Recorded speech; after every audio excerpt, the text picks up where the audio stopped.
Our sixth race is the Lee County Commission race, and if I could ask the candidates to seat themselves by race, that probably would be the easiest way for our audience to evaluate their answers one-on-one.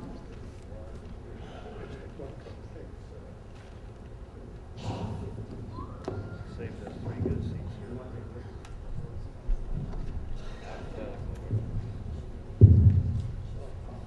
I'm going to remind the candidates that Gloria Tate, our timekeeper, is going to be monitoring the time for this race and the questions and answers. You're going to have 1 minute to answer the questions. And I'm going to ask you first to introduce yourself by name and race only. Down the line, starting with Commissioner James. Hi, I'm Bob James. I'm running for re-election as County Commissioner, District 1. A.J. Boyd, County Commissioner, District 1. Carla Johnston, County Commissioner, District 1. Good evening. Ray Judah, Lee County Commissioner, District 3. Hi there, Les Cochran, County Commissioner, District 3. Dick Kuhn, County Commissioner, District 5. Sonny Haas, County Commission candidate, District 5. Good evening, I'm Frank Mann, the incumbent in County Commission District 5. Thank you. I'm going to start with question 1, and I'm going to ask that as the questions are asked, that we rotate by race so that each person gets a chance to go first. First question in the county commission races. Are county impact fees too low, too high, or just right?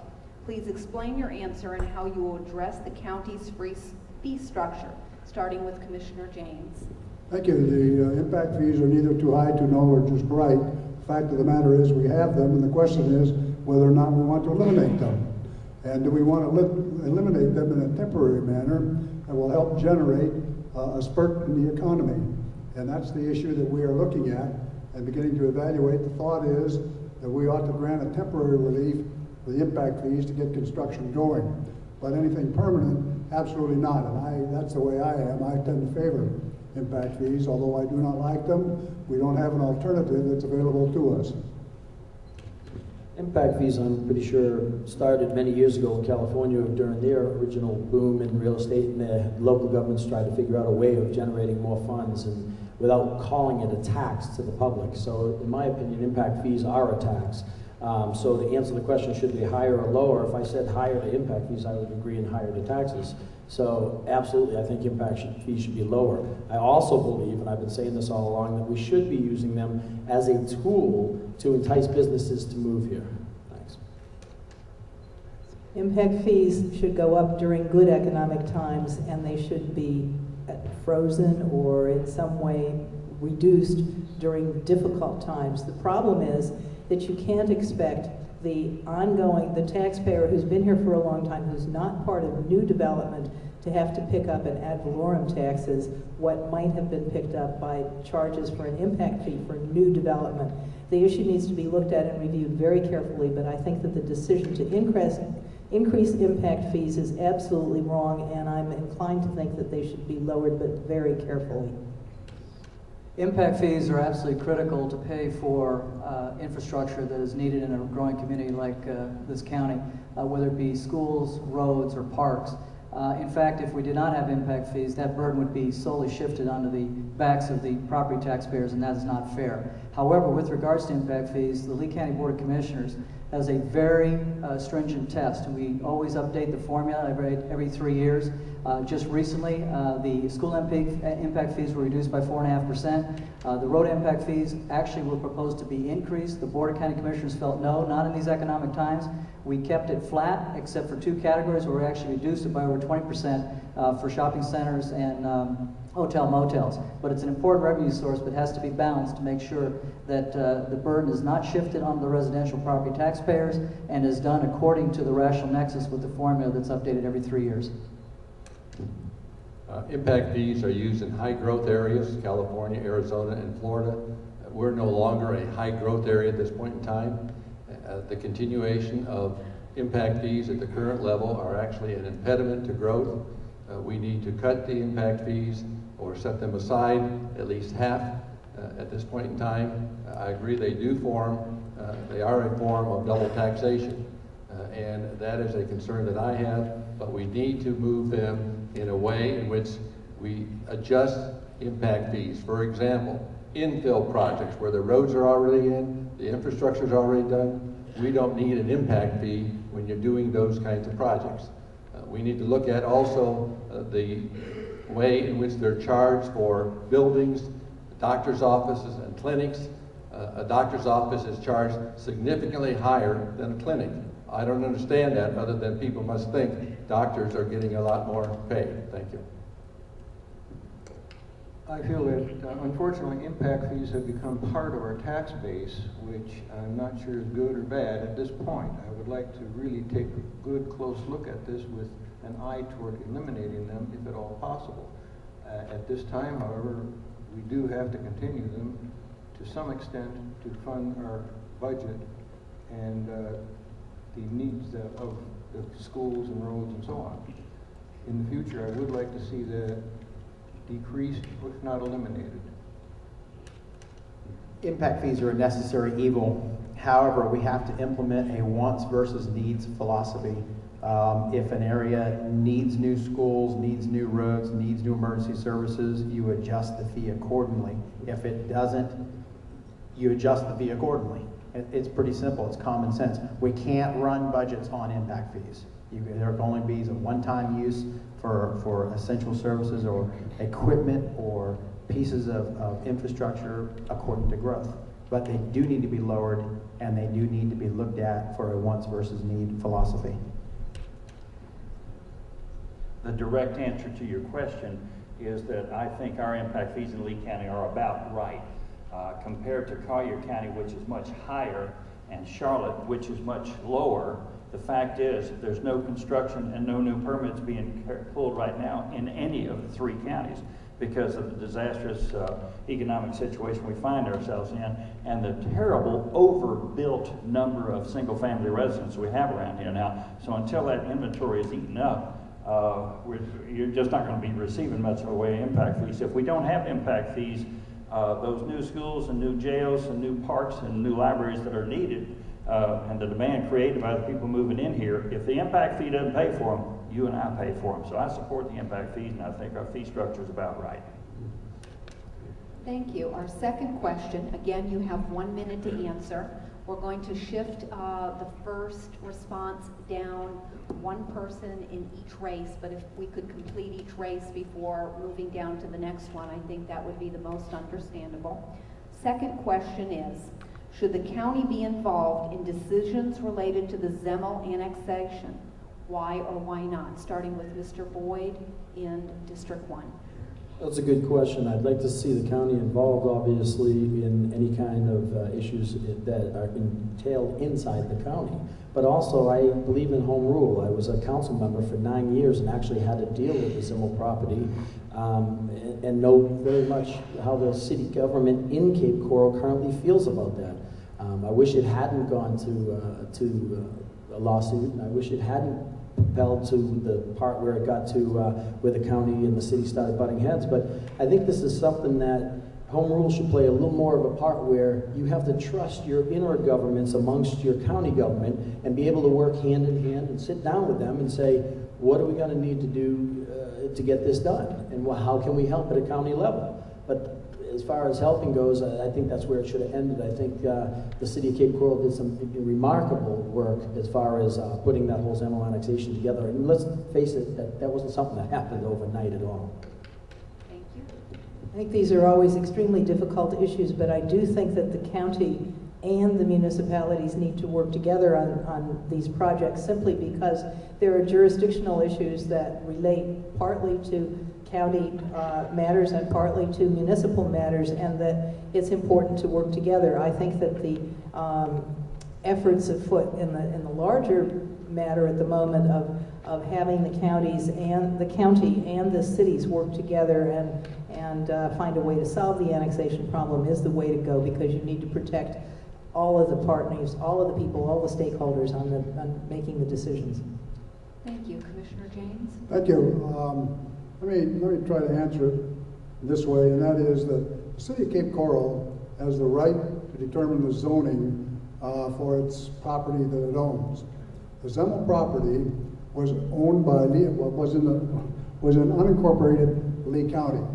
The city of Cape Coral annexed that, and the city of Cape Coral decided to change the zoning from open space to commercial use, commercial and residential usage.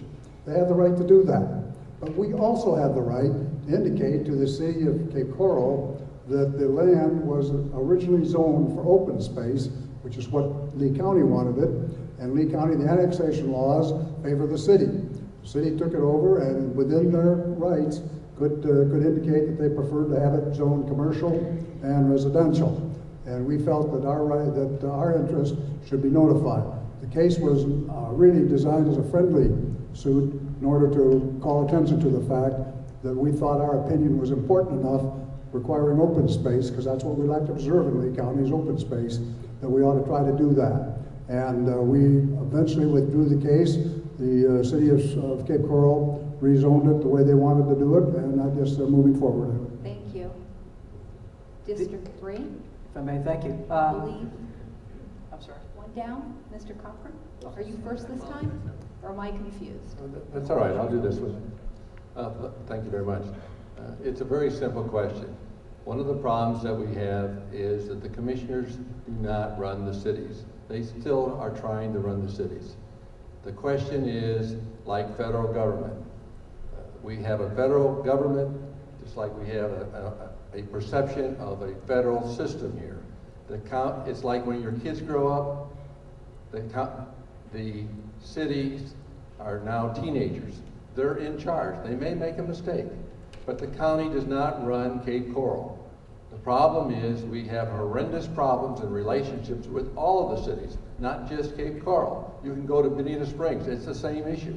The problem is that the county commissioners need to let go and recognize that we have cities in our county and we have city governments that are running those cities. Commissioner Judah? Actually, the county enjoys a very wonderful relationship with the city of Cape Coral and our other sister municipalities. With regards to the particular question, though, the Zemmel property, previously under the Lee County Comprehensive Plan was as you designated for, as Commissioner James indicated, open space and being an environmentally critical area, particularly with regards to water resources. Lee County actually is trying to coordinate with the City of Cape Coral in discussions with the Department of Community Affairs, recognizing that the movement of traffic and also ground and surface waters do not adhere to jurisdictional boundaries. That's something where a regional approach is necessary. So we look forward, the county does, working with Cape Coral to meet the objectives to provide and enhance the economic base for Cape Coral with commercial and light industrial development, but also to provide for appropriate mitigation to traffic movement and also to protect the critical water resources. Thank you. District 5, unless I'm confused, this time the first answer goes to Mr. Haas. If the city has annexed that and it's their property rights and it's their show, if they're going to involve the county in the roads, then the county should have some involvement in it. But I would rather let the city handle it. If the city's going to annex it and they're going to put all the infrastructure in, they're going to do it all, it's their show. The legal action taken by Lee County against the city of Cape Coral on this particular issue happened a few months before I arrived on the county commission. Shortly after I got on the commission, I went immediately to the county attorney and says, we've got to find a way to quit fighting with our sister cities. I've made the same speech as recently as last week in Collier County when we were meeting with the Collier County Commission. That's the dumbest thing for us to do, is to spend taxpayers' money suing each other. There were some serious environmental issues in that annexation that the county was concerned about, but in the final analysis, it's the Cape's property, and you have fine elected officials here to make your own local decisions. I have to agree that if the Cape has the property, it's their jurisdiction. I would like to see, however, a good working relationship between the Cape and the county, as with all the cities. I believe it is necessary, as was stated earlier, for proper environmental concerns to be adhered to. And we just need to have a better cooperation between all the cities, because there's a lot more things than just one annexation that we need to help cure in the coming years. Thank you. Our third question. Should the county engage the municipalities in conversations to consolidate services? If so, what services or programs should be eyed for consolidation? Again, we're going to start with District 1, Ms. Johnston.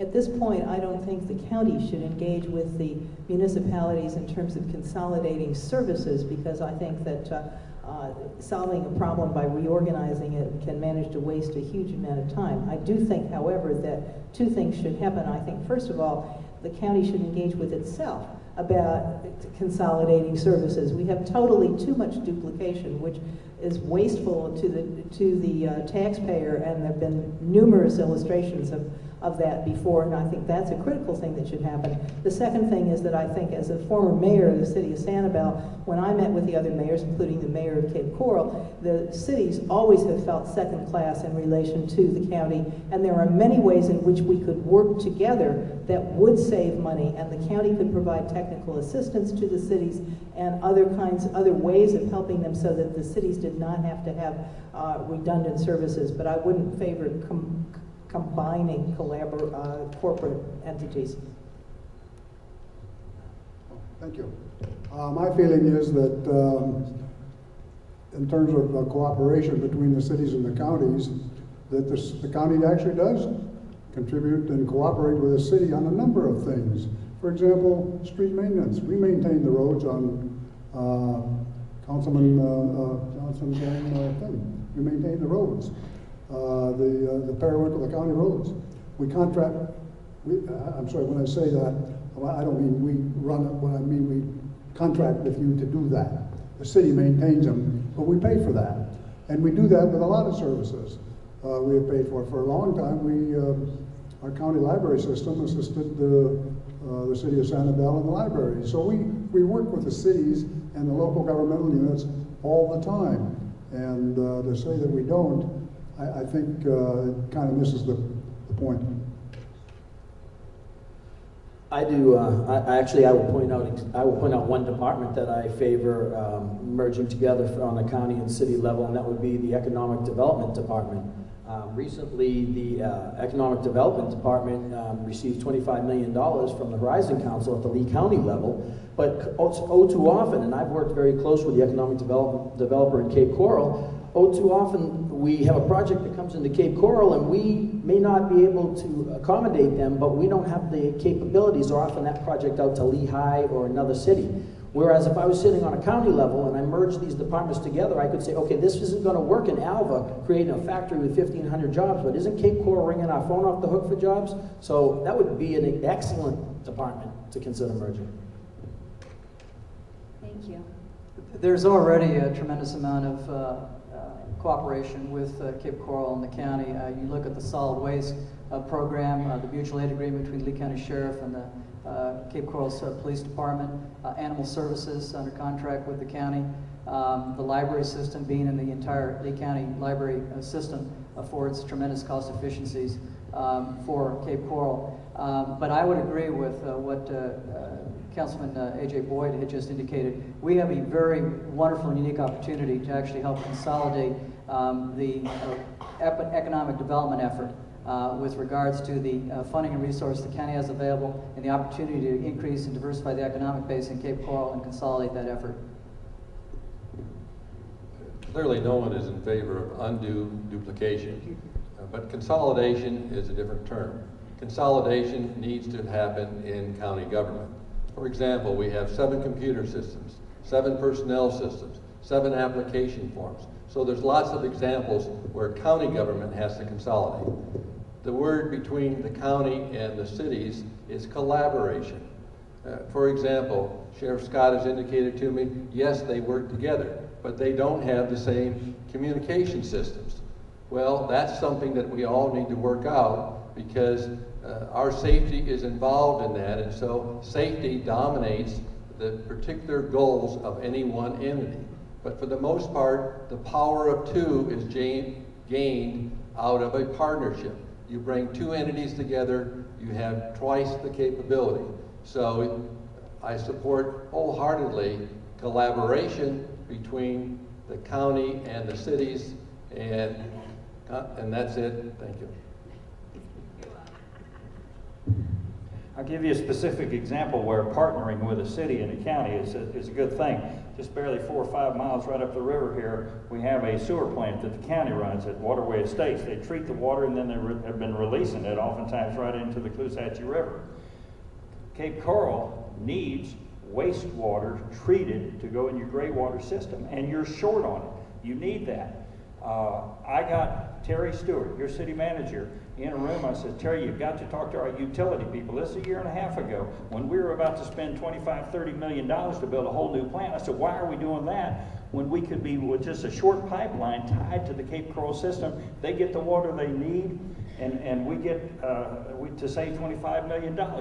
It looks like that's coming together, and I believe our utility people are going to recommend that tie-in to the Cape Coral system, and everybody wins, and the taxpayer and the fee payers save about $25 million. It's a great concept. Work together. I agree that there's plenty of space for consolidation or companion work. As Mr. Mann has stated, with the sewer system, I believe that eventually we will have a county-wide sewer system. Also, I believe that we're probably going to be looking at a county-wide EMS system in the future, along with the fire department. It's just something that economies of scale permit all of us to save money on. Also, economic development, we all have to work together to dig us out of this hole that we're in right now. Cooperation between the cities and counties and all agencies is a given. It better be happening, or I'll fix that. That'll be first order of business. If you can merge an agency, if it creates efficiency and lowers cost, I'm all for it. If it's swimming, fire, EMS, police, Parks and Rec, it's common sense. It needs to happen. It should be the foremost of our thoughts. Thank you. You will now have the opportunity to ask your opponent or opponents one question. The person being asked the question will have 1 minute to respond. The person asking the question will have a 30-second rebuttal. I'd like to start again with District 1. Thank you. Thank you. I just want to preface it with a brief remark, but I want to ask a question of both Carla and AJ. And that is, we believe very strongly that growth ought to pay for growth. In other words, that's the reason that for having impact fees is that we need to pay for growth. The problem is impact fees are inequitable. How can you justify a 65 or 75-year-old couple, both 75, moving down into this area, building a new house, and having to pay school impact fees? They don't have kids. It's an inequitable tax. So there might possibly be alternatives. What I would like to ask both of them is what do they see might be substituted for the inequitable ad valorem tax based on impact fees? First of all, some very fast history. I voted against probably a good portion of the impact fees every time they came up for a vote because a study that we paid tax dollars for, told us to raise them. I couldn't raise impact fees on a lot up in North Cape Coral $1,800 when I could buy the entire lot for $700. It made no sense economically, none whatsoever. Now, the year that I did agree to vote for impact fees, that same lot was $317,000 on water in Unit 58. So it can't be just strictly by the book. And to answer the question, if the things that I'm saying, the economic development and enticing people here work, there are other ways of doing this. You can offer impact fee reductions, and you can raise impact fees. But without anybody coming here, neither of those two make any difference whatsoever. And Cape Coral thrived pretty well while I was on council, and we reduced impact fees quite often. Well, I think that's an excellent question, and there certainly are a lot of inequities in the way in which the impact fees have been implemented. I would think that we would need to do a very careful analysis of how to apply taxes for new growth so that existing property payers are not paying for growth. Yes, growth should pay for growth, but it needs to be done in an equitable way, and I can't give you, in the time allotted me, an answer off the top of my head about how to do that. But what I would do was to look very carefully at the people that were bearing the burden of this and how that might equitably happen, and how to make sure that this was not happening to people paying an ongoing bill. But I think also that the critical issue right now is not so much to talk about what we're doing when we're growing, as it is necessary to talk about how we start up some growth again, so that we can get into the position where we do have new things to deal with. Thank you. Commissioner James, do you have a rebuttal? Yes, thank you. The answer, of course, would be some sort of a tax that might accomplish the same thing, and this will make Gloria Tate, of course, jump out of her chair, but it could be a deed transfer tax. Very, very nice way of paying for things, rather than an impact fees. Do you have a question for one of your opponents or both of your opponents, Mr. Boyd? Yeah, one for each. Should be the same. Should be the same. One question, either for one or for both. One question either for one or for both. Huh. Okay, all right. You're getting off easy. No, you're getting off easy. Carla, recently there was, along the same lines as the question Bert asked, and I think that it's only fair that you get a chance to tell the public, but along the same lines, the news press had written an article about a homesteading that you had taken in New England and here. My question would be, it has been said that you cleaned up the dual homesteading, but the article read you only paid one of the multiple of 5 or 6 years. Maybe you could tell us how much back is still owed, and did you only pay 1 year out of 5, or however they say it? Well, if the person who put this on a blog had bothered to take all of the articles about it, they would have known the whole story. Instead, they apparently were trying to diminish my candidacy, so they only selected part of it. What happened is that I own a house in Massachusetts, which was my home. When I moved, I did not sell it. I rent it now. I changed my driver's license. I changed my income tax. I pay out-of-state tax to Massachusetts. I changed everything that one needed to change, but I neglected to contact the city of Cambridge, Massachusetts, and this Cambridge, Massachusetts, all of their records were not interconnected, and there was no contact there. Consequently, they continued to bill it at the residential rate. This was paid for when it was called to my attention. It was paid for immediately. The first bill that I had was the bill for that particular year, and I paid the differential that I was told to pay, and then I immediately, and I have all the certified letters to prove this, paid for the entire last 10 years' time. The city of Cambridge, Massachusetts has made some added money on that. The city of Lee County has granted my homestead, continued my homestead, and understood that my homestead in Lee County has been the proper homestead for this entire time. This is something that occurred now a year ago. Thank you. Rebuttal?